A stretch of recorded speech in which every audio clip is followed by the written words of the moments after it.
Every year when I teach Disciple Bible Study, we spend 12 weeks in the Old Testament and 12 weeks in the New Testament. Those 12 weeks in the Old Testament can sometimes feel a little long because our experience of that is we watch God's people try to be faithful to the covenant that God has extended to them over and over and over again and fail over and over and over again. So the class is always excited to get to the New Testament portion of our time together, looking forward to surely when Jesus comes, right? It will be better.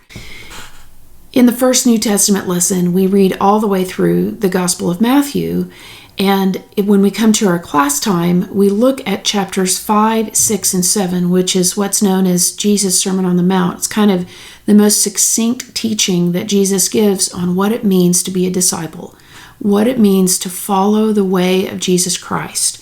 Then we finish the class by reading Matthew 25, which is the chapter where Jesus goes through when you did it to the ones that were the least of these, when you clothed the naked, when you fed the hungry, you did it to me.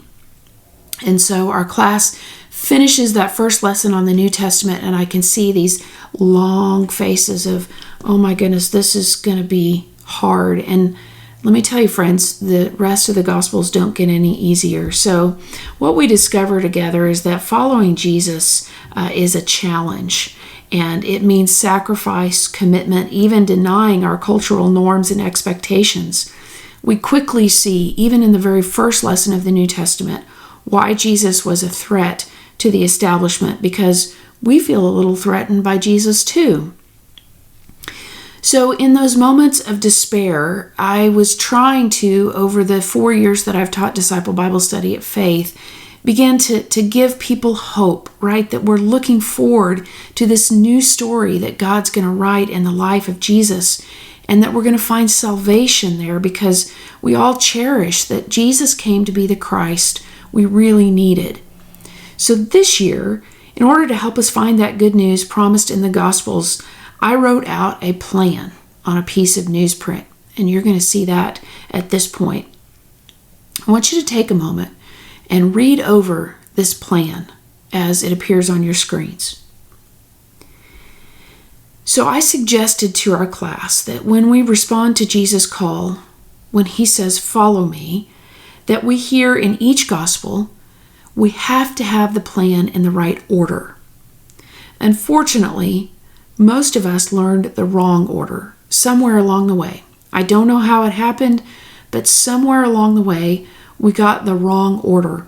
So I'm going to bring up the wrong order picture first and tell you that we often believe the first step in following Jesus is to make a conscious decision, to choose what God asks of us, and then to act on it. With our best intentions, we set out to make the right choices so we can act in the right way. And because we've done the right thing, we believe we'll finally be able to receive God's forgiveness. With this beautiful gift of forgiveness in our spiritual knapsack, we're going to find it possible to surrender our will then so God can direct our life. And through surrender, we're going to come close enough to know God, to know God's goodness, and to trust that that goodness is true. What the first New Testament lesson in Disciple always proves to us is that choosing what God asks is really, really, really hard, especially when we're depending upon our own strength to do so. And most of us discover, gosh, we're hung up before we ever get started. Realizing our hopeless cause, we admit our shortcomings, but we do that without any hope of improving or really being changed. So this year, I hung our chart on the wall and suggested that we reverse the order. That first, we must know God's goodness and trust that it is true. As long as it takes, we must stay in this step until we know the safe place of experiencing God's great love for us and claim on our lives. And, incidentally, this is where we return when we get sidetracked at any point in our lives. We always come back to step one, which is to know God's goodness and trust that it is true. Once we are rooted to the anchor of God's unfailing love, then we can surrender because we finally are able to trust that whatever God has for us is good. With the experience of surrender comes the realization that God has already forgiven us. We can receive this forgiveness authentically as the gift and freedom that it is. And only from this place, the place of being forgiven and then free, do we have a deep enough spiritual well to choose what God asks.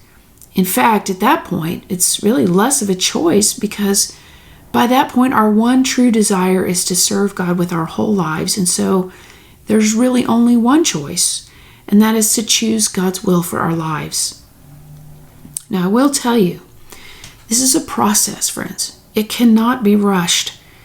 It can be engaged, and placing ourselves under the authority of Scripture does seem to be a helpful discipline.